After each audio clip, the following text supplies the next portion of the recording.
Sa mga unsa mo? Pila man gyud ni ka istasyon? 8.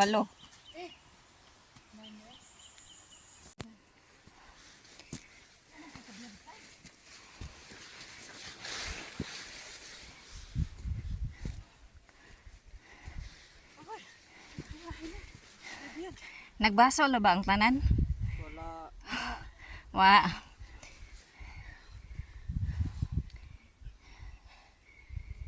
Deserve.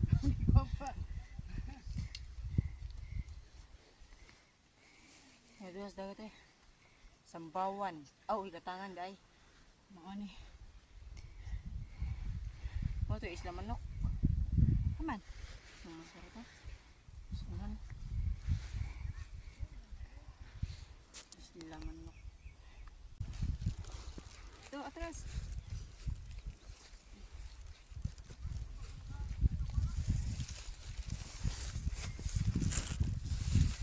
Uy, sugo ni. So this area guys, akala namin ito na yung summit na part ng bundok. Hindi pa pala, nasa halfway pa lang kami. So after this area guys, may susuungin pa kaming isa pang gubat. At yung gubat na yun pala yung pinaka-shortcut na dadaanan para marating mo yung mountain ng mas lesser ang time na makonsume mo. So, let's go this. At habang nasa area kami, papasok sa gubat, yan, enjoy muna tayo sa view. Ito na yun guys. Umpisa na naman sa akyatan. So, ito na yung pinaka-direct na part ng bundok. Bago mo marating yung pinaka-top ng bundok talaga, dito ka muna dadaan. Meron namang ibang daanan, pero ang sabi ng aming tour guide, mas malayo doon at saka mas mainit ang dadaanan mo. So, pinili namin ito kasi daw, ito daw yung shortcut at saka malamig kasi nga nasa ilalim ka ng gubat. So, ito yung mapapansin mo, yan, mga puno maliliit, tapos dito, akyat-akyat, hindi mo siya makita na matirik siya kasi puro green. Pero matirik siya guys. Kumbaga, siguro 90 degrees ang tirik niya. So, dahan-dahan lang kami kasi yung ate ko, hindi siya sanay sa ganitong adventure. Yung ate ko na yung mataba, char. At saka, alam mo yung nakakatuwa, hinubad niya yung medyas niya. Kaya mo kat ay. Tsaka hindi siya nagsasapatos. Sabi namin, magsapatos ka kasi nga para komportable ka sa paglalakad mo at saka iwas din, yung mga tinik-tinik sa damo. Pero ayaw niya.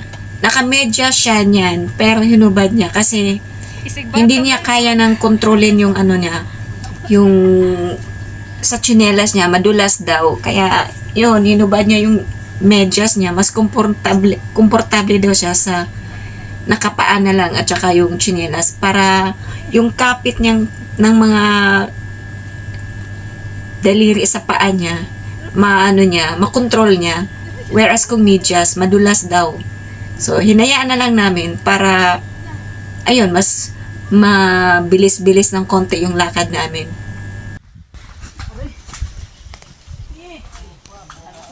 Dapal-dapa sapit ka nila. This is it. This is it. Asisit pansit. Talaga itubuat mo siya, baligid din sa boss.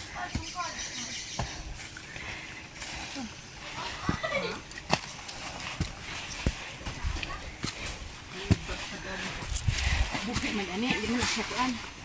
Ay maligid ka buhi. Ups. Ups.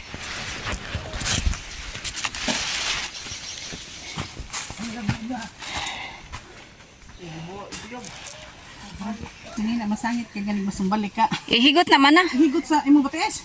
May kamera na. Sakto jud og giimo.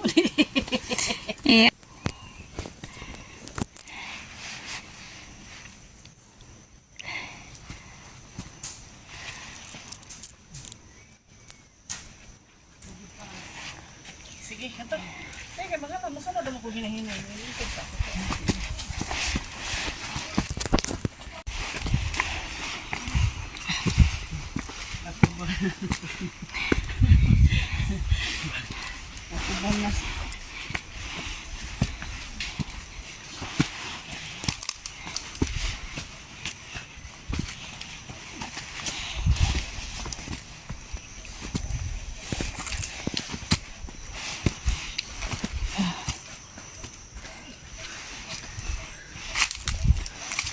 Naka-experience na mag-hiking, hino ah.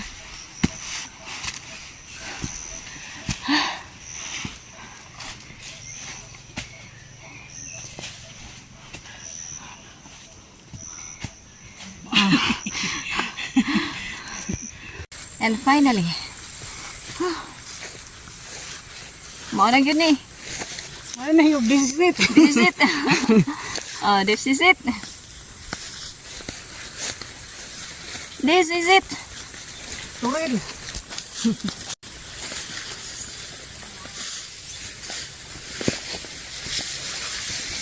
Tuwara sila oh. Layo ng yabtan.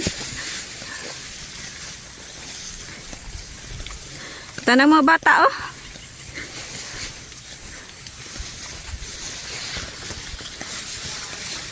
Hindi diyan bas dabo. Yatas. Hello.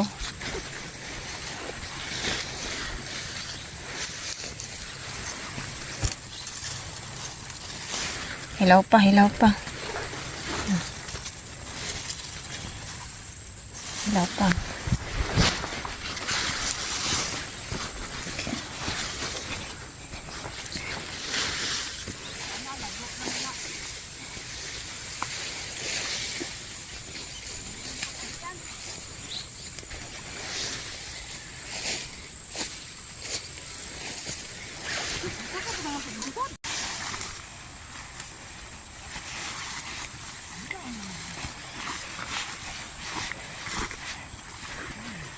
Mount Panamaw.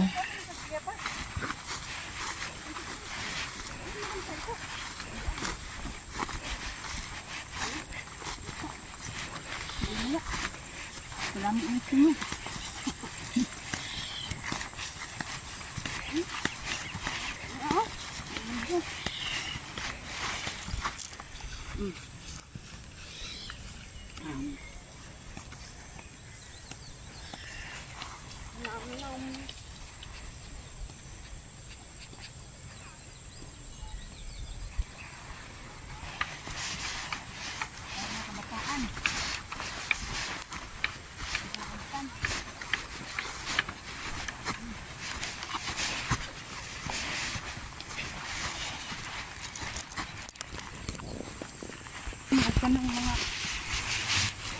At habang papalapit na kami sa pinaka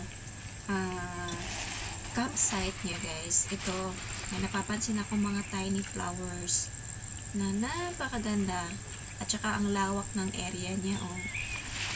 Naalala ko kapag nakita ko ito, ito yung mga nilalagay sa mga bouquet na kapag bumibili ka ng flowers, ito yung nilalagay nila, di ba?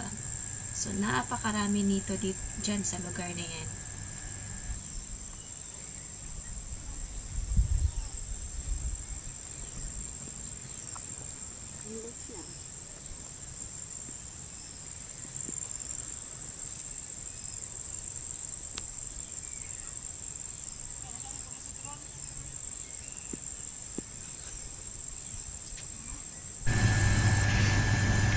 And finally, narating na namin yung pinaka-campsite niya guys.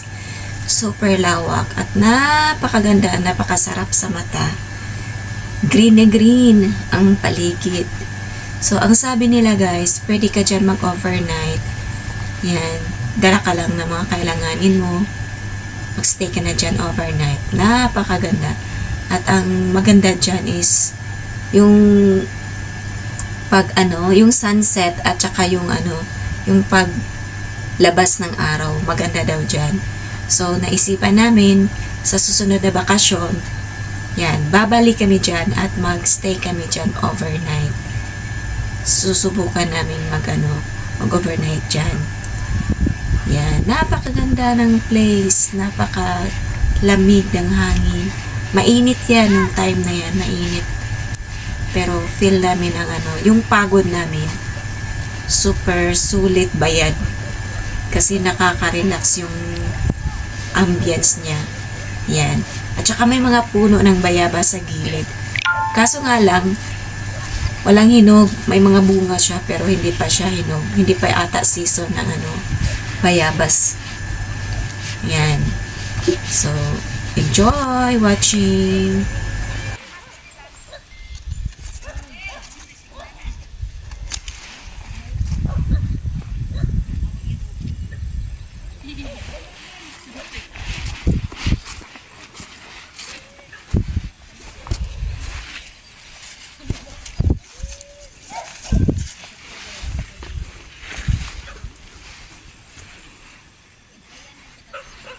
May bayabas. Finally guys, andito na tayo sa Camp Bibin. Camp Bibin. Yeah.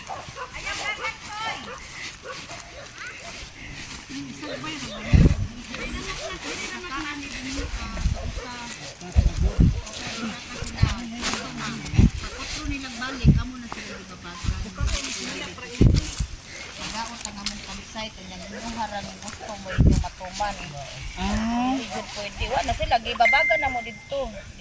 Dili mo pwede. Kaya ganyan lang kalipay. Ang inyong giatiman. Di sa kuan. Kaya para makaugat na kay. Ako bukas ko dik. Focus. Giyon sa manda nila. Gigupod ang bata. Kaya dagan ba? Duhag yun nagupod. Sus, kalisang yun na mo gapog binugaway. Tara daday. Mao naman siguro ni. Ato. Ihay na ayaw. Mag-alugra mo tas nagtubig. Ah, makalog na day. Oy, binin sa kahoy kay ari raman punta. Ari ra ka mag. Punta mo sa